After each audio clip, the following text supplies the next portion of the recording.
Hello, and welcome to another edition of Intimate Conversations with Jesus from the Gospel of John. My name is Derek Williams, and I'm the Associate Minister for the Great Oaks Church of Christ in Bartlett, Tennessee. We appreciate you joining us for this online study. I love being around passionately determined people, people who just won't quit, don't you? They inspire me to work harder and to believe in great possibilities. The kind of person I'm describing just always seems to be hungry. Back when schools were still being heated by wood-burning stoves, there was a little boy that had the job of coming to school early each day to start the fire and warm the room for everyone else. One morning, when the teachers and students arrived, they found the schoolhouse engulfed in flames. They dragged the unconscious little boy out of the burning building, more dead than alive. He had major burns over the lower half of his body. He was taken to a nearby hospital. From his bed, the dreadfully injured, semi-conscious little boy, he faintly heard the doctor talking to his mother. And the physician told her the boy would surely die, which was for the best, really, for the terrible fire had devastated the lower half of his body. However, the brave boy didn't die. He made up his mind that he would survive. And somehow, to the amazement of the doctor, he did survive. And when the danger had passed, the boy heard the doctor talking to his mother again. And she was told that since the fire had destroyed so much flesh in the lower half of his body, it would be better if he had died, since her son was doomed to a lifetime of being a cripple, with no use of his lower limbs. But once more, the boy made up his mind. He would not be a cripple. He would walk. But sadly, from the waist down, he had no motor coordination. His thin legs just dangled there, all but lifeless. Ultimately, he was released from the hospital. And every day, his mother would massage his little legs, but there was no feeling, there was no control, nothing. And yet his determination that he would walk was stronger than ever. When he wasn't in the bed, he was confined to a wheelchair. One sunny day, his mother wheeled him outside to get some fresh air, and this day, instead of sitting there, he threw himself from the chair. He pulled himself across the grass, dragging his withered legs behind him. He worked his way to the white picket fence, and with great effort he raised himself, and then stake by stake, he began dragging himself along the fence, resolved that he would walk. He did this every day until he wore a smooth path around the yard inside the fence. There was nothing he wanted more than to develop life in his legs. Eventually, through his mother's daily massages, his iron persistence and determination, he developed the ability to stand, and then to walk with difficulty, and then to walk by himself, and then to run. He began to run to school, to run for the sheer joy of running. And later in college, he made the track team. And still later in Madison Square Garden in 1934 in New York. This young man who was not expected to survive, who would surely never walk, who could never hope to run, this determined young man, Dr. Glenn Cunningham, ran the world's fastest mile ever. People like Dr. Cunningham awaken a hunger in me to be the best I can be. Physically, he was tested to the limit, and he overcame all the obstacles placed in his way.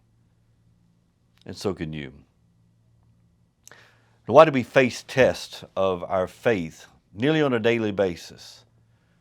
Well, the book of James in chapter 1, verses 2 through 4 explains by saying, "Consider it pure joy, my brothers, whenever you face trials of many kinds, because you know that the testing of your faith develops perseverance.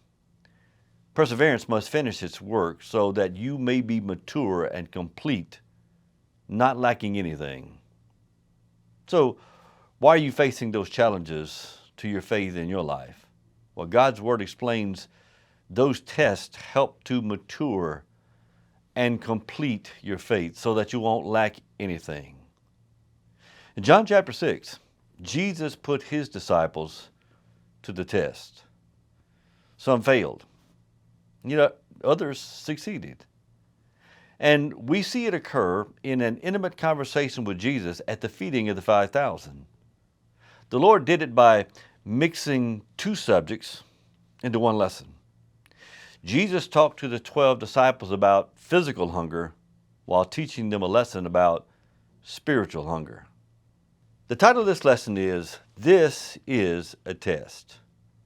In John chapter 6, verses 1 through 15, Jesus fed the 5,000 to meet their physical needs so that he could feed the spiritual needs of the 12 disciples.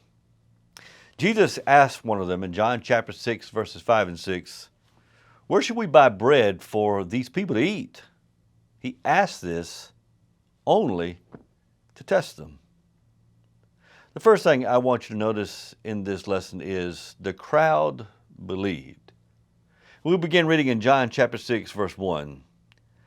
Sometime after this, Jesus crossed to the far shore of the Sea of Galilee, that is, the Sea of Tiberias. And a great crowd of people followed him because they saw the miraculous signs he had performed on the sick.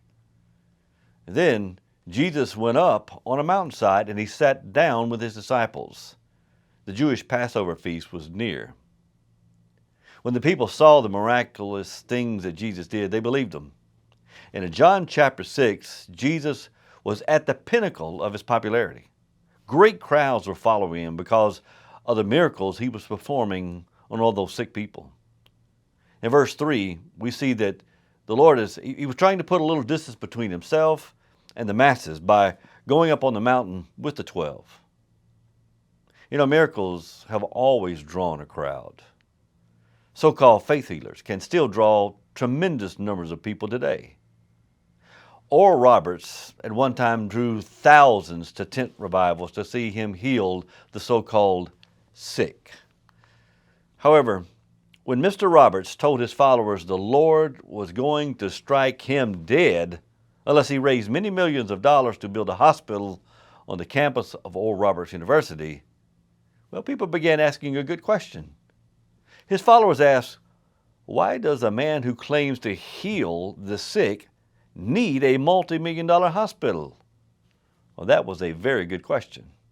And after that time, Oral Roberts didn't draw the crowds that he once did because people realized he was a fraud. It was just after their money. He was exposed and then disposed. But Jesus also drew crowds, but his miracles were undeniable. The Son of Man made people hungry for more of those miracles. They wanted to see Jesus heal the lame, the blind, the diseased. Years ago, I enjoyed watching a television show entitled 911 because those stories were about real people who were saved from great danger and sometimes even death. I couldn't watch that show without getting emotional seeing those first responders save the lives of their fellow citizens. I believe Jesus had that same effect on people in his day, but to a much greater degree. The Lord's positive impact on people's lives through his miracles, they were immediate, they were complete, they were convincing. And the people were hungry for more in John chapter 6. The crowd believed the miracles that he performed. Now, the second thing I want you to see is the disciple doubted. Why? Well, look again at what happened in John chapter 6, verse 5. When Jesus looked up and saw a great crowd coming toward him, he said to Philip, where shall we buy bread for these people to eat? He asked this only to test him, for he already had in mind what he was going to do. During the 3.5 years of his ministry, Jesus frequently, he tested the faith of his disciples. And Philip was the natural man to ask this question concerning food because this was his hometown, according to John chapter 1. And Jesus was saying, hey, Philip, where's the nearest Kroger grocery store where we can feed this bunch? And I can just see Philip jump up and start counting heads and doing calculations. However, he didn't count long because there were so many. And he said in verse 7, 8 months' wages would not buy enough bread for each one to just have a bite. Jesus' 8 months' salary would be enough for a Happy Meal for each one of these folks. Now remember, the swarming crowds saw the miracles of Jesus and believed. However, the stunned disciples saw these masses of people, and he doubted. Philip looked at the size of the crowd and said to Jesus, this can't be done. The size of the problem is infinitely greater than the resource required to meet it. Now, I believe Jesus enjoyed these intimate conversations with his disciples and may have secretly suppressed a smile. You know why? Because verse 6 says, Jesus already had in mind what he was going to do. He was testing Philip, but he was also teaching him. You see, anything Jesus asks us to do, he enables us to do. Our lack of resources is never a hindrance to his ability to overcome an obstacle. This was the principle Jesus was teaching Philip on the mountain. Now, what should you and I learn from this encounter? Well, the purpose of this series of lessons from the Gospel of John is to learn how Jesus conducted difficult conversations so that we can do the same. Every conversation Jesus wants you and I to have for him will be enabled by him.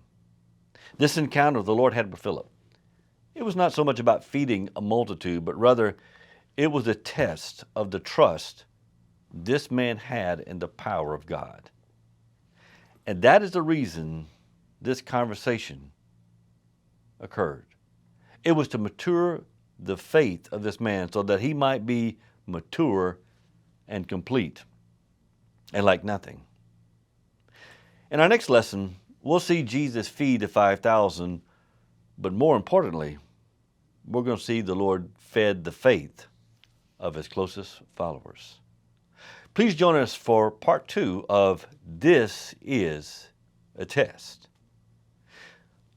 Please, if you would, also like and subscribe these messages so that more people may have an opportunity to participate in them as well. Thank you for joining us for these intimate conversations with Jesus from the Gospel of John.